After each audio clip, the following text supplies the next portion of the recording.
We are now in Chapter 15, Further Implications of the Primal Wound. The impact of abandonment on other populations. Because my particular hypothesis raises many philosophical and social as well as psychological dilemmas, I will try to answer some of the questions put to me during the course of my research. Although this book has been written for and about members of the adoption triad, it has implications for people other than those involved with adoption.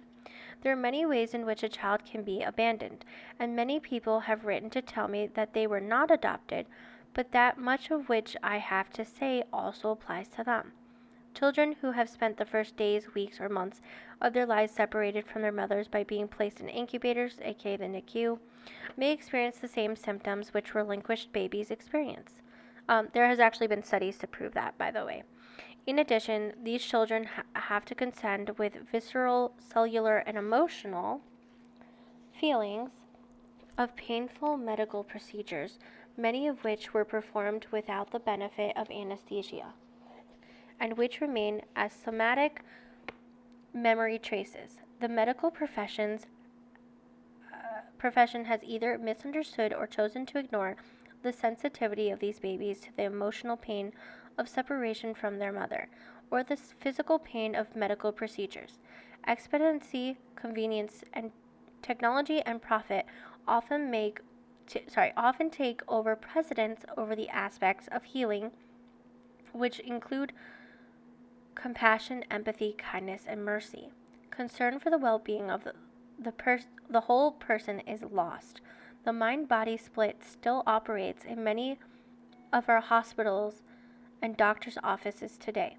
Children growing up in alcoholic or drug-addicted families, children whose parents are themselves suffering from generational family dysfunction, in which the parents are emotionally absent from their children, and children of divorce, all of these will in one way or another exhibit some of the problems which have been outlined here. One group which is difficult to talk about, but which may have a significant impact on society is in the near future, is the group of children who are literally growing up in daycare centers. The need for women to work, plus women's wanting to exercise their hard-won place in the workforce, may be placing children at risk. Women certainly have a right to be whatever they want to be, but not at the expense of their children. When one gives birth or adopts a baby, there is then a responsibility to nurture and care for the child. Having someone else do it, in my opinion, compromises the emotional health of the baby. This is almost always the means that parents have to make some sacrifices for their children. Do I think that the primary caretaking responsibility belongs more to the mother than to the father? Yes, at least during the first couple of years. Everything I have discovered about the profound primary connection between mother and child underscores the child's critical need for their mother. During infancy, I believe no one else can truly take the place of the mother, and that her absence will have tremendous impact on the child. Some women may resent my placing as much of this responsibility upon them, yet I will stand by this position. As both mother and a psychotherapist, we need to make choices, and some of those choices have to do with what we are willing to sacrifice for our children. Denying a mother's importance to her children will not diminish or erase that importance. A child's sense of security probably has very little to do with his or her socioeconomic status. Rather, their sense of security may hinge on their very early relationship with their mother and their subsequent relationship with both parents. Many women recognize and agonize over this conflict. What can they do if they simply can't stay home? They can allow their children to complain about it and acknowledge their feelings without becoming defensive about it themselves. They know in their hearts that quality time is not the hour between 7 and 8 at night or a Sunday afternoon. Quality time for a child is having mother available when they want her, day or night. If a mother is not available, it will bring up feelings for the child, feelings that the mother will have to be prepared to acknowledge and validate. So this is something that I deal with even though I work from home and I homeschool. Because I cannot always like put things down and be able to tend to his needs all the time, I know he gets upset. And that's very hard to deal with, even though I'm still almost at his beck and call 24/7, right? It's still very upsetting to him because he doesn't always have that time that he needs for me. And I recognize that. And I think he's beginning to recognize that. I mean, granted, he's only 9, but that is something that we are trying to work on, right? So we set up times where this is the time where mommy needs to work. So like right now it's filming time, mommy is filming, and you need to be doing something somewhere else, right? So like he's in his bedroom playing right now. And I heard him playing music earlier, but that is something that is okay. Like he has okay time. If it's really important, I can pause and I can get with him, but he knows that I need to get some things done. There are times where I can both be with him and work, and then there are times where I put everything down and just be with him. And those times where I just put everything down, those I can see he's the happiest. Those are the times where I can see that he feels security, that he has more understanding, he has more willingness, he feels more secure. And those are important times. And so even though I'm a working single parent, right? And yes, I have the ability to work from home, luckily enough. Like, this has been something that I've been dealing for a while. I still recognize that, right? And that's still super important to acknowledge, both from his end and from mine. Anyway, we will have to examine the impact of our decisions upon ourselves and our children. Just because we have no choice doesn't mean that our children have no feelings. I can't help it. It's not a reason to silence our children. When we do that, we miss a wonderful opportunity to understand our children and to soothe them. And they begin to comprehend that talking about feelings is not all right, and that perhaps even having feelings is not all right. Children need to be able to talk about their feelings so that the feelings don't become bigger than life or repressed. Listen to your children today so they won't have to pay a therapist to do so 15 or 20 years from now. I also believe that fathers are very important in their lives of children and can certainly take over much of the caretaking at some point. My belief that all children have a right to have both parents in their lives puts me at odds with some single women who want to have their children without acknowledging the biological father or without having a male influence in the life of their child. There's often a vindictive quality to this practice which needs to be explored by women, and for which the child should not have to suffer. This may be especially difficult for boys who need to identify with their fathers. Although when women tell me we need our fathers too, men are beginning to acknowledge the pain they feel about the absence of their father in their lives that they are growing up. So this is something that, as a single parent, that I've been dealing with. Now, granted, my son's father is now in his life, but he didn't come in until 6 years. Like, my son was 6. And it's only been in the last year and a half that they've, like, had communication and they've been seeing each other and hanging out, and we try to give as much time to that as possible. Kind of hard with COVID and kind of hard with the weather, but we try to do our best. But I never wanted to hide him from his father. Like, I always wanted him to have access because I know how painful that is. Now, that being said, my son also has my dad around, and he also has my brother around. So it's not like he was completely void of male figures to look up to, but it can be very difficult. Related to this issue is the practice of using anonymous donors for sperm banks, which I believe should be abolished. Yeah, that's a whole other thing in itself. But it's definitely something that has its own, it has its own issues that are coming about and people are talking about, and that is important to acknowledge because they're going through similar things that we are in terms of trauma and the search and all of that. And there are connections, and that goes for both sperm donor banks as well as egg donation. So it goes to both ends. Artificial insemination, when necessary, may be all right, but not if the donor, whether it be a sperm or egg donor, wishes to remain anonymous. No one should be anonymous. Everyone has a right to know their biological history. In addition to not knowing whose one's biological parents are, there is the problem of multiple sperm or eggs being donated by a single person. This brings up the possibility of inbreeding. Genetic sexual attraction, explained in the chapter on reunions, doesn't happen only in adoptive situations. It happens in many families. Because we are attracted to those who look like us or are in some way familiar to us, it is like falling in love with the other half of ourselves. Oedipus Rex will live again, because if someone is not marrying their mother, they may indeed be marrying their sister. This promises to become a big problem for anonymous people and needs to be addressed. There may be a day when DNA tests will be required for obtaining marriage license. Actually, this is true. So I don't know. So again, this was written back in the 1990, right? 1991. I don't think that they did that, but nowadays, depending on the state, they will actually have you do a DNA test. So that is true. That is now happening.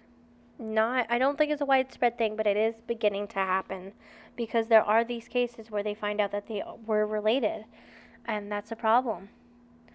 We now have such a wide array of options for childless couples, such as surrogacy, IVF, anonymous sperm banks, egg donors, and so forth, that the possibilities of psychological trauma are staggering. So yeah, none of these ways, I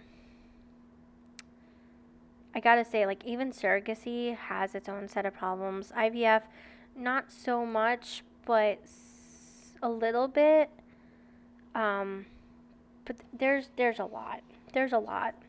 People just want to have babies, and we get it, but it doesn't mean it's the right thing to do. The surrogacy myth. As far as surrogacy is concerned, it should first be noted that the wrong mother is labeled the surrogate in this practice. A woman who gives birth to a baby is the mother of that baby, not a surrogate mother. The surrogate is a substitute mother, the one who acts in place of the mother, or in this case, the adoptive mother for whom the misnamed surrogate is giving birth. The distinction is very important because it may be a complete reversal of truth, which has given an air of legitimacy to the surrogacy program. If we call a real mother the surrogate mother, it makes it easier to deny her importance in her child's life. As my thesis sets forth, infants separate from their mothers suffer a narcissistic wound. Therefore, it would seem obvious that to conceive a child with the intention of separating from that child would be setting the child up for psychological distress. These mothers are not deliberately setting out to harm the child. They are just unaware of what the consequences will be when that connection is severed. Or as in the case of baby M and many others, if they change their minds and want to keep their babies, they are considered unstable. In some recent cases, surrogacy contracts have been given preference over the instincts of mothers who have changed their minds early in pregnancy. If contracts for human life take precedence over maternal instincts and the psychological well-being of children, we are in trouble as a society. So actually, in many states now, if a mother changes her mind, the agency or the adoptive parent will try to sue, but most cases it gets dismissed because you cannot have a contract where you are giving away or taking in a human child. Like, that contract does not stand. They are considered gifts, the money, if the birth parent receives money from it. And actually now, because surrogacy is an actual thing where It's not the egg of the surrogate necessarily. It could be the egg of the parent of the couple that's taking them in. And the woman couldn't just carry the baby for whatever reason. There's a whole lot to it. Anyway, they have to legally adopt in some states. Not all, but some states. And this is a big problem. This is a huge problem that is being faced. And a lot of these surrogate cases, these couples or the mother, whatever, they're not thinking about the traumas that child will then have. And so there are surrogate children, or there's egg donor and sperm donor children now speaking up on these issues. And I think that is super important to understand. Anyway, I have given a great deal of thought to the question of which is the real mother in the case of surrogate carrying the biological child of another woman. In this instance, the surrogate is impregnated with the other woman's egg, which may be fertilized with her husband's sperm or the sperm of a donor. The surrogate, or gestating mother, in the case is not the biological mother. Would this make a difference in the impact of separation from her on the child? I don't think so. I think that the profound connection is in the prenatal bonding, and that the emotional trauma of separation will occur when the child is in no way genetically connected to the gestating mother. Children are as genetically connected to their fathers as to their mothers, yet separation from the father is not a trauma to a newborn. That connection is established later. Since the child will have a genetic connection to both of their biological parents, they too will play a part in their understanding of themselves. Whether they are separated from the mother who carried them in the womb for 9 months or from the biological mother, the child will probably suffer from some kind of trauma. The wicked stepmother. One of the comments made to me by adoptive mothers is that they feel like a wicked stepmother in their relationships with their adopted children. No matter what they do, they are perceived as being to blame for everything that goes wrong in their children's lives. All the wicked stepmother stereotypes come to mind. The wicked stepmother is a frequent character in fairy tales. In this day of divorce and the breaking up and blending of families, we hear a lot of parenting. Much of which is said about the stepmother could be said about the adoptive mother. It may not be that she is either wicked or hateful to the child, but she is just the wrong mother. So to the child she becomes dark, wicked, or ominous. I remember a talk show program in which several children were on stage with their fathers and stepmothers. The host kept emphasizing to the children how hard these substitute mothers were trying to be there for them, to help them, and to love them. Yet the children would not accept them in that way, that the stepmothers wanted to be accepted. No one was getting it, least of all the host, who accused one little boy of trying to exert power over his family. No one understood that it wasn't about the stepmothers not being a good person, it was just that the child wanted their own mother. No one else would do, no matter how wonderful she was. Most children of divorce want nothing more than for their parents to get back together, so that the family can be whole again. The new wife, the stepmother, is a hindrance to this happening. This scenario also gets played out with adoptees, although it is much less conscious. Even though most adoptive parents come into the adoption picture with a sincere desire to do what is best for the child, in the unconscious of the child there is a memory of the mother and a desire to be with her. The adoptive mother seems like a hindrance to the child's reuniting with their first mother. In some cases, the child actually feels stolen by adoptive parents. An adoptive mother may get caught up in the difficulty her child has in accepting her, feel rejected, and act inappropriately toward them. Her behavior, plus the child's unconscious knowing that this is the wrong mother, give rise to the image or archetype of the wicked stepmother. At the same time, the child fears that this mother too might abandon them. The anxiety goes up, the acting out increases, the adoptive mother reacts, and she looks even more like the wicked stepmother. Of course, there are adoptive parents, just as there are non-adoptive parents, who are so dysfunctional themselves that they cannot put their child first. but often the perception on the part of the adoptee that the adoptive mother is some manifestation of the wicked stepmother needs to be re-examined by them and when they reach adulthood. A great deal of projective identification goes on in adoptive homes. The provocation and outrageous behavior on the part of some adoptees has caused many a calm, sensitive mother to become a raging maniac. Had my daughter and I not been in therapy, she in no doubt would have perceived me to be the Wicked Witch of the West. Had we not gotten any help, I probably would have become the Wicked Witch of the West. I have encouraged adoptive parents to distinguish between behavior and personality when dealing with children. I would now like to encourage their grown children to do the same for them. Feeling rejected makes people do a lot of things they regret. Fetal alcohol syndrome and the adopted child. For a long time, adoptive parents have been puzzled by the aggressive behavior of some of their children and stymied as to what to do about it.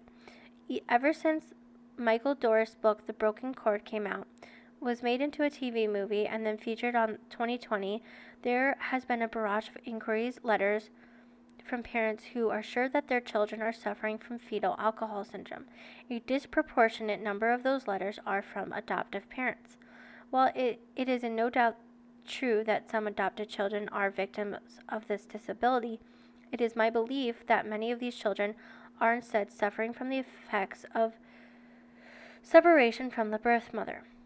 This wound may be exacerbated by the fetal alcohol syndrome, but not all children who exhibit difficulty or problems in school have fetal alcohol syndrome. What seems to have happened is the adoptive parents who have been noticing this behavior for years have found something to pin it onto. These parents are now coming out of the closet because there's now an explanation for the way their children are acting. Previously, the only explanation seemed to have been that they were not being good enough parents. Parents who had the courage to go to therapists for help were often blamed for their children's problems. Relatives, friends, and teachers criticized the parents, especially the mother, for not being firm enough or to allowing the child to abuse them. With the advent of drug-addicted or fetal alcohol syndrome babies, here at least was the explanation of the kinds of problems many parents had been afraid to talk about.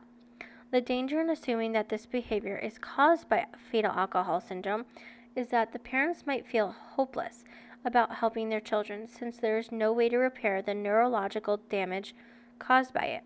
It is very important to try to ascertain whether or not the birth mother did indeed drink during pregnancy, or if the child is instead suffering the pain of separation from her. It seemed apparent to me that Doris's son, Adam, was suffering from both the primal wound and fetal alcohol syndrome. Informed consent about fetal alcohol syndrome or other complications such as sexual abuse should be a law. This is not so the only perfect babies will be adopted, but so children with problems can be helped. Doris's wife said something on the 2020 segment which I think is significant. She said that it seemed as if a part of Adam's soul was missing. This is exactly what adoptees say to me. Whether or not their mothers had been drinking, Doris had no way of knowing that the primal wound was operating in Adam, because none of the experts to whom he took Adam for ever suggested such a thing. Had he been aware of it, there may have been ways to help validate Adam's feelings, even if he couldn't have taken away the neurological effects of the alcohol. He calls his book The Broken Cord, so perhaps on some level he suspects such a wound exists. Had the primal wound explanation been available, however, he might not have pursued the problem until he found out about fetal alcohol syndrome. This discovery of the effects of the fetal alcohol syndrome will help many parents understand their children. Alcoholism is a problem for many, many families, and birth mothers are not the only women who drink during pregnancy. More studies need to be done on non-adopted families of fetal alcohol syndrome in order to discover which symptoms are really related to it and which are primal wounds that are complicated by fetal alcohol syndrome. There is work to be done. Now, the question of abortion. The question is often put to me, if adoption is so difficult, would it be better for a woman to have an abortion? So as an adoptee, I will say the quick answer is yes. If you do not care to raise your child or have all these questions and come out with this and understand all this pain, both as a first parent and for the child, just get an abortion. It's better for both of you. Both, the child will never have to experience that trauma. But that is a pregnancy issue, not a parenting issue. So remember that. Okay, continuing on. This, like the issues of adoption, has no one right answer. It is like much of life, paradoxical and deserves to be understood as such. Yet there is probably no subject today about which we are so polarized, neither side admitting the truths about others' point of view or admitting the fallacies of its own. Many women, however, in their heart of hearts, have mixed feelings about abortion. They believe that this choice should be an option, but hope they will never have to make that choice. What is definitely needed, just as in the cases of adoption, is the opportunity to make informed choices. This is difficult because of the blurring of the issue from both sides of the debate. Now, I do agree being informed is super important. I will agree to that. The true informed, not this lies that they get told. So, just being aware. The belief that being within the belief that the being within the pregnant woman is indeed human life from the moment of conception has less to do with religion than with the logic. What can the organism be if it is not a human being in its earliest stage of development? Before a woman seeks an abortion, she must first be pregnant. To be pregnant means to be with child. Yet some pro-choice advocates make having an abortion sound like removing some appendage, some unnecessary part of the woman's own body. A woman was told to think of it as if she were having her appendix removed. That's actually not true. Most of it actually comes from a pill, and that's all you take. And by the way, it does cost money, so don't think it's free. It's not. It is not free at all. The zygote fetus is a separate entity which is attached to the woman's body. It is not part of her body. It is a separate being and it is alive. So it does feed off the woman's body. It is kind of like a parasite or acts like a parasite. I do want to make note of that. Birth mothers may also be familiar with the tactic of making something seem less traumatic than it actually is, diminishing the impact of her decision, whether that decision is to abort or to relinquish, is dishonest, and does not help a woman make an informed choice. So yes, if you have an abortion, it can be traumatic. Some women have stated that. I have not experienced that.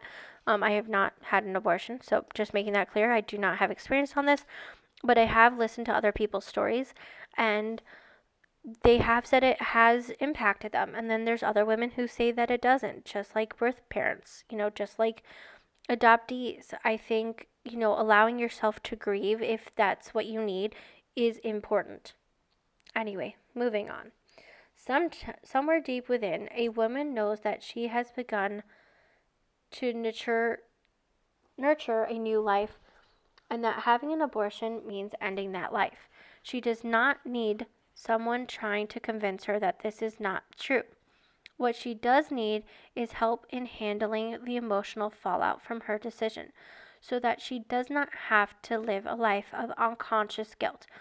In her excellent book, Soul Crisis by Sue Nathanson, deals honestly and sensitively about the difficult decision to have an abortion. She was and is pro-choice, but unfortunately, at the insistence of some radical pro-choice people, the book is banned in at least one bookstore in Berkeley, of all places, because the author refused to make her abortion experience sound like having a tooth extracted. This attitude just gives fodder to the pro-life people, who, are also dealing with partial truths. Pro-lifers blithely advocate adoption, not abortion, completely denying or ignoring the psychological consequences of that painful solution on either the mother or the child.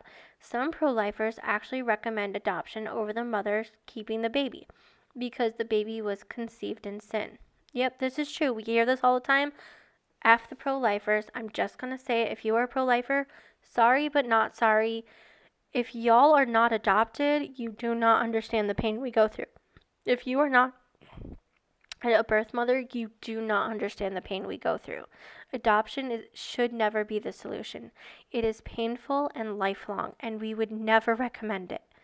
Adoptees, the children who went through it, would never recommend it.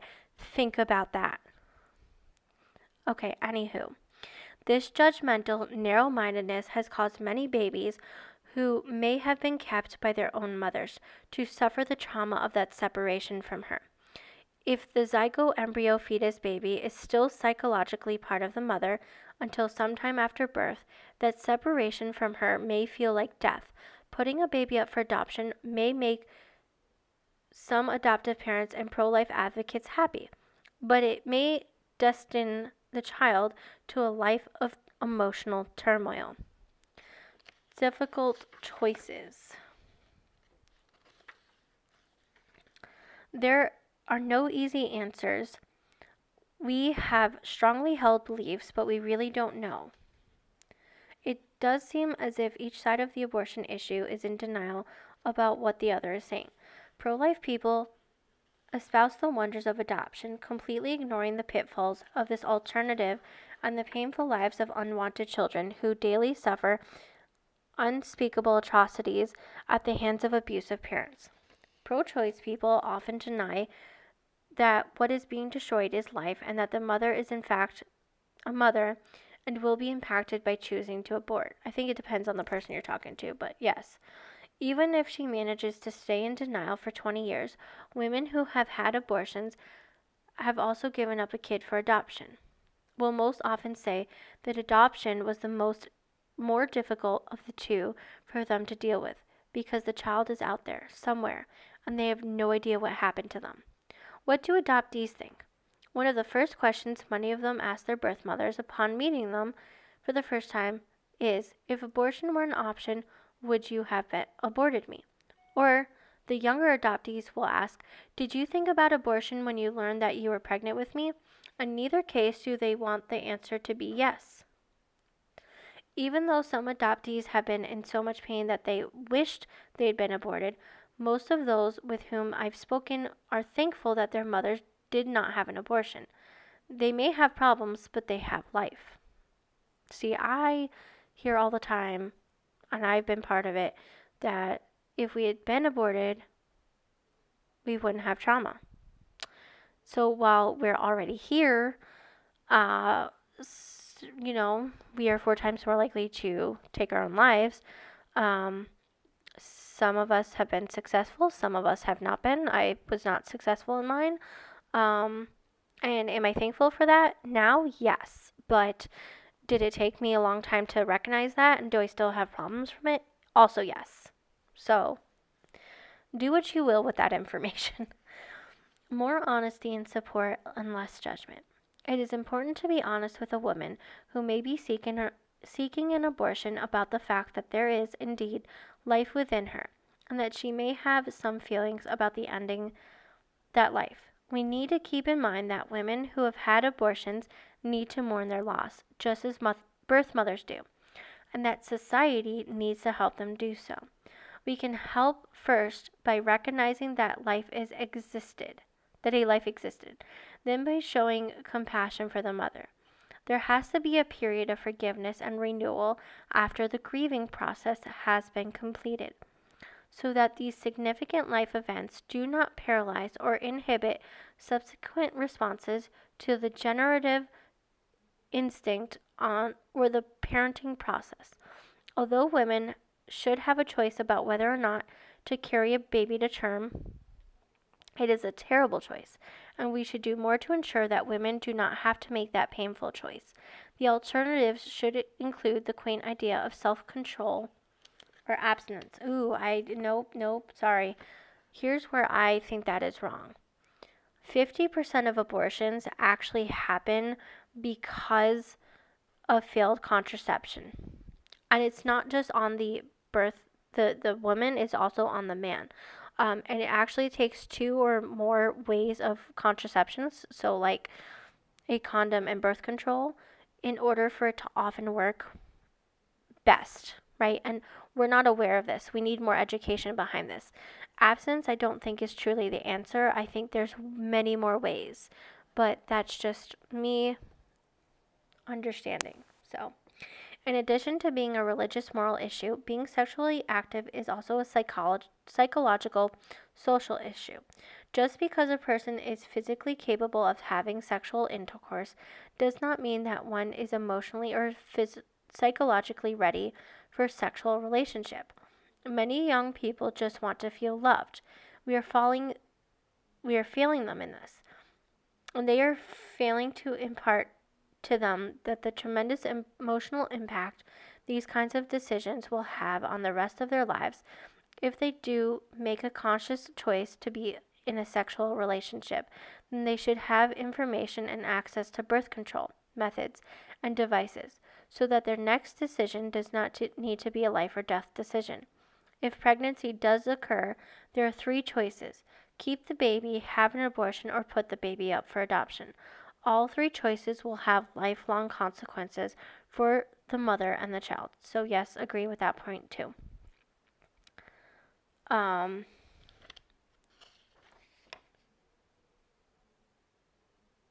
Okay, so I'm actually going to end this here. There are a couple more paragraphs, but she's just saying the same thing, and she's just basically saying, and I will just read it for you.